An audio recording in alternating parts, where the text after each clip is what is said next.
Biografia de Rachel Sent, capítulo 7. A história de Dayuma. Certa noite, Rachel esperou um tempo maior até Dayuma chegar dos campos. Quando isso ocorreu, Dayuma estava de modo especial disposta a falar. Ela se sentou de pernas cruzadas no chão do quarto de Rachel e começou a conversar. Hoje à noite vou lhe dizer por que vim até os estrangeiros. Rachel pegou lápis e papel e se sentou ao lado de Dayuma em um banquinho baixo. A lâmpada a óleo piscava enquanto ela começava a escrever o que ouvia de Dayuma. Embora Rachel não pudesse entender todas as palavras, compreendia a maior parte do que Dayuma tentava lhe dizer. Passaram-se 9 temporadas desde o nascimento da árvore Sumauma, quando eu ainda morava em casa com meu povo. Um dia, ao regressar da caça na floresta, Tiaento, meu pai, nos disse que pairava uma maldição sobre ele. Ele havia disparado a zarabatana contra um macaco, mas não o matara. Assim descobriu que os espíritos da floresta estavam zangados com ele. Agora Moipa, um renomado assassino da tribo, nosso inimigo, vai me acertar com a lança e eu vou morrer. Ele me disse. Eu contava apenas 15 anos e fiquei com muito medo quando ouvi as palavras dele. Na madrugada seguinte, meu pai foi para a floresta e ele não voltou naquela noite, nem nas 4 noites seguintes. Eu estava com muito medo de que o Moipa o tivesse acertado com a lança e pensei comigo mesma, quando meu pai voltará para casa? Então fiquei mais preocupada. E se Moipa tivesse matado meu pai? Quem protegeria minha mãe, minhas irmãs e meus irmãos mais novos de sua lança? Não havia ninguém. Então juntei alguns amigos e os convenci a vir para o exterior comigo. Eles me disseram, os covardes vão matar e comer você. Respondi, vamos ver. É melhor fugir que ser morto por Moipa e não ser enterrado na floresta, não é? Então eles vieram comigo e eu disse, vamos, depressa! Precisamos correr mais rápido que Moipa rio abaixo no Curarai. Rachel parou Dayuma e lhe pediu que explicasse o significado de algumas palavras, em particular Coade. Ela aprendeu que Coade era a palavra Waorani para descrever a pessoa de fora. Depois que ela explicou o significado das palavras para Rachel, Dayuma continuou a história. Depois de 2 dias, ouvimos um barulho na floresta. Ficamos muito quietos, achando que era Moipa, mas não era. Era minha prima Dawa correndo com o bebê nas costas. Nós a paramos e ela nos disse que Moipa havia atacado nossa família. Cerca de 20 dos nossos parentes haviam sido mortos com golpes de lança em uma única noite. Moipa havia esquartejado minha irmã mais nova até a morte com sua machadinha. A voz de Dayuma ficou esganiçada quando ela falou essas palavras e depois ficou mais sombria enquanto prosseguia. Perguntei sobre minha mãe, mas Dawa não se lembrava de tê-la visto. Portanto, eu não sabia se ela estava viva ou morta. Não me era possível continuar a caminhada ao tomar conhecimento da morte de minha irmã e me perguntava o que poderia ter acontecido com minha mãe. Assim, viramos e seguimos nosso caminho de volta rio acima. Seguimos em silêncio e depois de 3 dias eu vi as pegadas da minha mãe em uma praia. Rachel assentiu. Ela sabia desde o tempo em que vivera com o chefe Tariri e os índios Chapra que os nativos da floresta amazônica podiam ler as pegadas uns dos outros como se fossem assinaturas. Dayuma mudou de posição e continuou sua história. Segui as pegadas para dentro da floresta e lá encontrei a minha mãe. Venha conosco, mãe, implorei. Vamos para a casa dos Coades e vamos viver lá. Se ficarmos aqui, sem dúvida morreremos. Não, minha filha, respondeu sua mãe.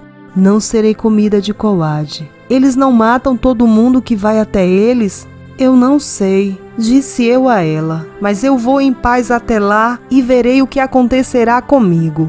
E foi a última vez que vi minha mãe, disse Dayuma com a voz embargada pela emoção. Desta vez, Umi, minha prima que estava com minha mãe e 2 garotas índias quichuas, escravas da minha tribo, decidiram vir comigo. Elas tinham vivido com o nosso povo por 6 anos e estavam dispostas a ir para o exterior mais uma vez. Finalmente encontramos o caminho até a fazenda de Carlos, e ele nos deu roupas e nos enviou para trabalhar nos campos. Rachel perguntou, colocando o lápis em cima de suas anotações: você ouviu alguma coisa sobre sua família desde que você saiu de lá? Dayuma balançou a cabeça. Nada. Ninguém mais foi até Uncoad. Não sei se estão todos mortos ou se tem medo de vir a procurar por nós. Rachel colocou sua mão sobre a mão de Dayuma e disse: um dia, talvez você possa voltar para ver se sua mãe ainda está viva. Dayuma recuou e disse: não voltarei lá para ser morta. Sou uma estranha agora. Matar-me com uma lança o deixaria felizes. Talvez Deus nos diga para irmos juntas, disse Rachel. Dayuma olhou para Rachel. Seus olhos estavam arregalados, cheios de medo. Ela afirmou: se Moipa não nos matar, então os Winais o farão. Rachel perguntou: os Winai? Quem são eles? Outra tribo? Dayuma olhou para a porta como se esperasse que alguém aparecesse lá. Eles vivem na floresta. Eles são pequenos diabos que entram em nossas cabanas à noite, sugam nosso sangue e nos matam. Meu avô contou para mim certa vez o nome de muitos membros de nossa família mortos por eles. Rachel não disse nada. Ela desejava poder traduzir a Bíblia para a língua Guarani mais rápido do que obviamente seria necessário para que Dayuma pudesse entender que Deus era mais forte que qualquer Winai. As semanas se transformaram em meses. Rachel continuava a aprender mais e mais as palavras em Guarani. Durante o dia, enquanto Dayuma trabalhava nos campos, Rachel escrevia copiosas anotações sobre o que aprendera a respeito da língua e a cultura Guarani. Nesse tempo, Rachel recebeu uma carta de Doris Cox. Lágrimas de alegria escorreram pelo seu rosto enquanto lia a carta. Nela estava o relato de como o chefe Tariri se tornou cristão e abandonou os velhos hábitos. Então o filho mais velho do chefe também se tornou cristão, seguido pela esposa de Tariri, Irina, e depois 6 outros membros de sua família. Agora o chefe Tariri estava ocupado pedindo aos outros membros da tribo que aceitassem o evangelho, além de haver testemunhado para vários outros chefes na área também. Depois de ler a carta, Rachel decidiu mostrar algumas fotos dela e do chefe Tariri para Dayuma. Quando os viu, Dayuma ficou fascinada ao ver Rachel em pé com uma família nativa. Depois de estudar as fotografias por vários minutos, ela disse que agora acreditava que Rachel vivera com os Chapras e estava falando a sério sobre viver com os Guaranis. Dayuma então explicou a Rachel mais sobre seu passado na tribo. Ela descreveu como Umi tinha visto o pai de Dayuma morrer antes de fugir da floresta, ou mais precisamente, como ela escutou a morte dele.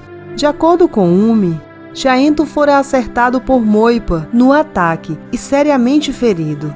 Enquanto ouvia a história, Rachel logo descobriu que o maior medo de um Guarani é ser deixado sozinho na floresta para morrer e apodrecer. Esse medo era tão profundo que os Guaranis preferiam ser enterrados vivos a se arriscar não ser enterrado. E como Dayuma relatara a Rachel, aquilo fora exatamente o que acontecera com o pai dela. Quando a dor das feridas da lança se tornou insuportável, Chaento disse ao irmão: cave um buraco para mim para que eu possa entrar nele. Cubra-me com a terra e eu morrerei.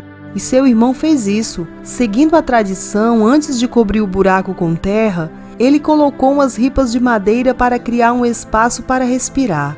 Umi descreveu para Dayuma como ela havia escutado Chaento gemer sem parar enquanto enterrado no buraco até o ar no espaço para a respiração acabar e ele morrer. Rachel ficou triste por Dayuma depois de ouvir a história. Não era de admirar que Dayuma não quisesse voltar para seu povo. Seu pai e sua irmã estavam mortos, e provavelmente sua mãe. Toda a tribo fora apanhada em um ciclo de matança violenta e sem sentido, e Dayuma tinha todos os motivos para acreditar que seria a próxima a ser morta se voltasse para lá. Depois de acompanhar Rachel à fazenda Ila, Catherine partiu em busca dos índios áparos, deixando Rachel sozinha para aprender a língua Guarani. De vez em quando, porém, outro missionário parava na fazenda Ila e Rachel sempre agradecia por ter alguém com quem conversar e orar. Um dia, no final de outubro, Jim Elliot apareceu. Ele havia saído de Xandia, uma jornada de 4 horas pela floresta. Como ele e sua esposa Beth também haviam passado pelo Instituto de Linguística de Verão em Oklahoma, Jim estava interessado em saber como Rachel estava aprendendo a língua. Rachel contou a ele sobre como ela passa as noites com Dayuma aprendendo as palavras e como tentava entender sua cultura. Jim, por sua vez, relatou a Rachel como as coisas estavam progredindo em Xandia. Ele explicou que tinha ido à fazenda Ila por 2 razões: comprar 2 porquinhos de Carlos e conhecer Dayuma, e fazer com que ela traduzisse várias frases curtas para o idioma Guarani para ele. Dayuma felizmente aceitou, e no meio da tarde, Jim já tinha seus 2 porquinhos, as frases traduzidas, e assim partiu para Xandia, com o objetivo de chegar a casa antes do pôr do sol. Depois que Jim, que era um dos homens da fraternidade dos irmãos, partiu, Rachel teve que admitir que Nath estava certo. Jim Elliot parecia ter um entusiasmo contagiante pelo trabalho missionário em Oriente. Enquanto o Natal se aproximava, Rachel decidiu que tinha aprendido o suficiente da língua Guarani para contar a Dayuma a história de Natal em sua própria língua. Com antecedência, ela escrevera a história em Guarani e lera palavra por palavra para Dayuma. Quando Rachel terminou de ler, Dayuma se sentou e pareceu não ter reação alguma à história. O espírito de Rachel ficou desanimado com essa reação. Não era o que ela esperava de forma alguma. Ambas ficaram em silêncio por um longo tempo antes que Dayuma falasse. Ela perguntou: "Todos os anjos cantaram a mensagem que o primeiro anjo disse?" Rachel deu um suspiro de alívio. Dayuma havia absorvido a história. Ela apenas estava analisando e pensando com cuidado a seu respeito. No Natal, Rachel decidiu que precisava de um descanso e ficou feliz em aceitar o convite para passar uma semana com Nath e Marge, em Shelmera. A semana passada juntos foi muito alegre. Shelmerita estava adornada com enfeites de Natal e luzes piscantes. No entanto, na sala, havia uma pequena árvore de Natal artificial com presentes embrulhados e empilhados para aguardar o dia. No início da manhã de Natal, Kate e Steve forçaram o pequeno Phil de 1 ano a acordar e depois arrastaram os pais e a tia Rachel para fora da cama para poderem abrir os presentes. Enquanto observava as crianças arrancar o papel de embrulho dos presentes, Rachel pensou em como estava feliz por ter viajado tantos quilômetros da Pensilvânia e ainda poder se encontrar com parte da família, a menos de um dia de caminhada. Rachel ainda estava em Shelmera no dia do Ano Novo, em 1956.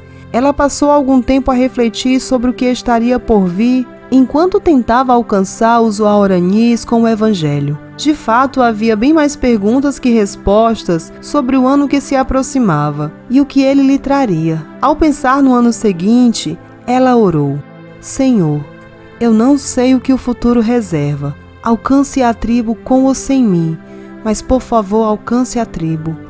Rachel não fazia ideia, enquanto orava estas palavras, que os próximos dias mudariam o curso, não apenas de sua vida, mas também da vida de muitas pessoas.